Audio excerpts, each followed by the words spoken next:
Guys, tignan nyo to. Grabe, panoorin mo na ako maggawa ng slime. Ganito lang paggawa ng kuya Pilson. Simula po daw na nagkaroon ng peace process, nailapit na sa kanila yung mga infrastructure katulad ito mga health facilities First, natin. Ang pangalawa sa sinabi ni Sir is yung dati daw magkakaaway, ngayon magbabarkada na. So yung bawat tropa ng MLF at ng ating mga santatahang lakas ng Pilipinas, from enemies to friends. So ganun po yung description niya nung nagkaroon na tayo ng peace process. At hindi na daw po ito binobomba. From enemies to friends. Wow, ayun naman pala. So, yung dati na magkakalaban between MILF and the government ay ngayon sama-sama na pagdating sa pag-develop ng kanilang lugar. Kaya pinaalalahanan din ang lahat na umiwas sa kahit anumang na magiging delay sa development ng kanilang lugar. Na kung saan magsasuffer ang mga kabataan, ang mga residente, at sila ay madideprive sa kanilang mga karapatan dahil mapufocus sila sa pag-evacuate at the same time sa giyera. Malayong-malayo na nga ang narating ng peace process o sa ating pangkapayapaan. At siguradong malayong-malayo pa ang mararating in the future. We are in the middle of nowhere. Guys.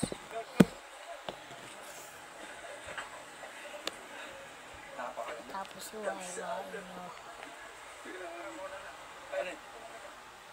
Kita nyo naman kung gaano kaseryoso ang ating gobyerno pagdating sa peace process.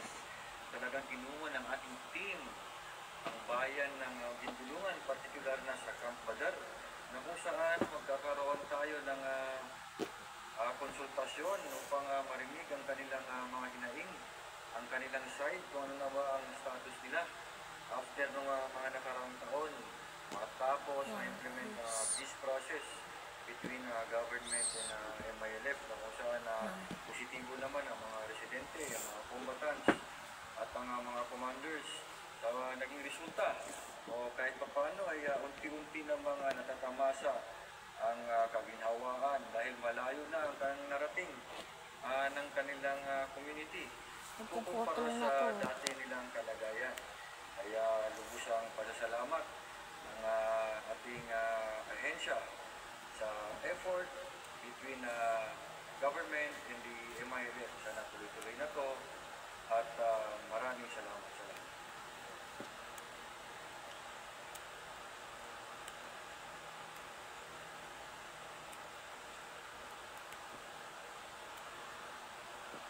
Yan guys.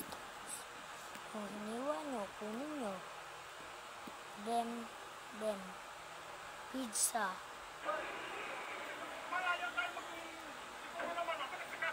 Guys. Baliin ko na nga ito. Bumalik. Bye guys.